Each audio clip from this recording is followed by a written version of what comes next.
1 year since local enforcers arrested former President Digong Duterte per Interpol request. Duterte remains detained at the Hague's K-Vaningan facility while getting due process over alleged crimes against humanity before the International Criminal Court. What does this mean for the families of drug war victims? News 5 correspondent Mon Gualvez is with some of them in Quezon City. Mon? Hi Denise, karatapos lamang kaninang umaga ng pananalangin at misa ng mga kaanak ng mga nasawi sa sinasabing war on drugs. Isang taon na nga ang nakalipas matapos maaresto at dalhin sa dating Pangulong Rodrigo Duterte sa The Hague, Netherlands. Meron silang mga symbolic activities na ginawa, such as nag-iwan sila ng mga tsinela sa harap ng simbahan together with some images of footprints na nagsisimbolize daw sa parang pagkisa at patuloy na pagdamay ng mga kaanak na naririto sa lupa habang sinusulong ang hustisya sa mga namayapa dulot ng madugong war on drugs.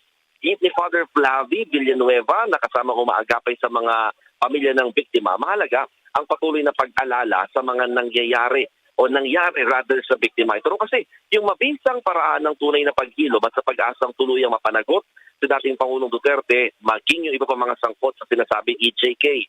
Aminado yung mga tumalong kaanak, kumaan kahit paano yung kanilang pakiramdam habang nakikita nakakulong pa nga rin ang dating Pangulo sa The Hague habang hinaharap ang crimes against humanity sa International Criminal Court. Kinundin na rin nila ang mga inilatag ng depensa sa pangunguna ng lead counsel ni former PRRD na si Attorney Nicholas Kaufman na pinagdudahan yung kredibilidad ng mga testigo. Ni Father Villanueva, yung daan-daang pangalan at larawan ng mga nasawi sa drug war ang patunay na may nangyaring pagpatay maging yung pananatili raw ni dating Pangulong Duterte sa The Hague. Nakapanood naman sa misa yung ginawang pag-turnover ng mga abo ng ilang biktima sa kanilang kaanak matapos muling hukayin at i-examine ni Dr. Raquel Fortuna. Matapos makapiling sandali ng mga kaanak yung abo ng kanilang mga mahal sa buhay ay ililipat naman yung urn sa dambana ng paghilom sa Laloma Cemetery. Mahigit 100 na yung nandoong mga labi. Patuloy kasi yung ginagawang pag-examine sa mga labi na magagamit daw ng prosecution eventually sakaling matuloy yung paglilitis sa ICC. And then for now, Denise, sa mga oras na ito, nandito kami sa Supreme Court kung saan ginagawa naman yung pro-Duterte side in which a group is actually appealing dito sa SC for a decision kahit paano doon sa final nilang petition for certiorari last year, a year over after the alleged kidnapping daw kay dating Pangulo Duterte nang dalhin nga siya sa Netherlands. Dito sila manggugulo at ito daw ay kanilang parang panawagan lamang na kung sakaling legal, sana daw sabihin na kaagad ng Supreme Court at kung illegal naman, dapat ay may managot daw sa nangyaring pagdala sa dating Pangulo sa The Hague, Netherlands. Mon, si Lord de Vera to. Si Lord de Vera, Mon. Hi, Lord. Opo. Yung kanina sa may Sacred Heart Parish sa may Kamuning, no? Diyan ginanap Yes, yung seremonya. May nilatag silang parang isang kulay itim na hindi ko alam, mukhang tarpaulin ata yun, ano? Parang kasing laki siya ng isang pader. May idea ka ba kung ilang mga pangalan ang nasulat doon? At yung programang paghilom ba, pangalan lamang ng dambana ito o yung buong ritual ba yan? Yun ang tawag nila, paghilom. Yes, yung tarpaulin, yung parang wall na sinasabi mo, Lord, nakasulat doon yung mahigit 100 na mga pangalan na sinasabi ngang mga nasawi dulot ng madugong drug war.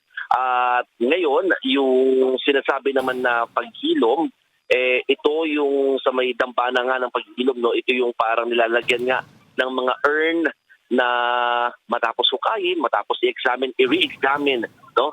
For some evidences na kinukuha nila na pwedeng magamit daw sa ICC in case magtuloy ang paglilitis doon, Lord. Alright. Just sa Supreme Court, sino-sino mga grupo na pro-Duterte supporters ba ito? Sino mga nanganguna dyan na mga personalidad na posibleng kilala ba natin? Yeah, actually si Attorney Ferdinand Topacio is leading the group, no, dito sa Supreme Court, and he is the one actually saying na magalang silang makikiusap at talaga nangangalampag nga dito sa Supreme Court na desisyonan yung petition for certiorari na kanilang final nung time na inaaresto at dinadala nga sa dating Pangulong Duterte patungo sa The Hague. There's different groups na nandito, mga Duterte supporters, may Citizens Crime Watch, a non-partisan group naman na nandito rin at talagang, and they are expecting that their number will rise in a bit, no? Kasi yun yung sinasabi ni Attorney Topacio na may mga iba't ibang grupo.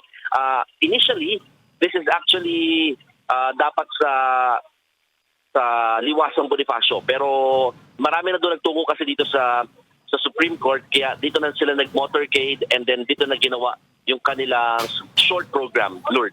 May motorcade pa. Parang walang problema sa petrolyo.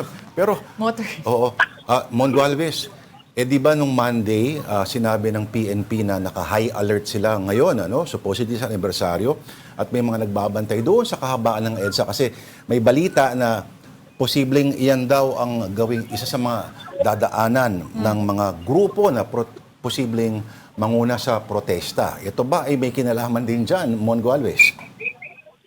Right now, a lot of policemen are actually here also sa harapan ng Supreme Court. Mukhang handa sila sa mga grupo na nagpoprotesta at saka nagsasagawa nga ng iba't ibang mga pagkilos.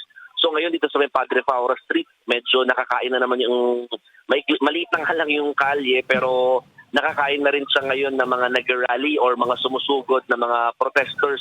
So, yung 2 lane hanggang 3 sana, isa na lamang yung nadadaanan ngayon at masikip pa, no? So, ito yung ina-assist din ng mga police na sana hindi ma-hamper yung flow of traffic at the same time hindi nga magkaroon ng any untoward incident dito sa lugar, Lord.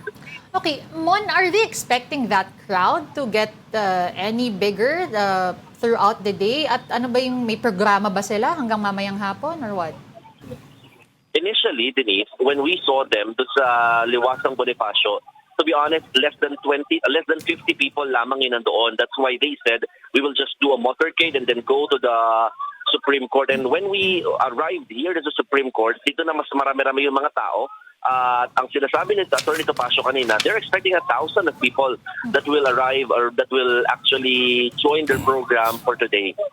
Denise. Kasi over the past, long weekend lalong-lalo na, sinabi ng kapulisan na may minomonitor sila mga panawagan daw for a massive motorcade.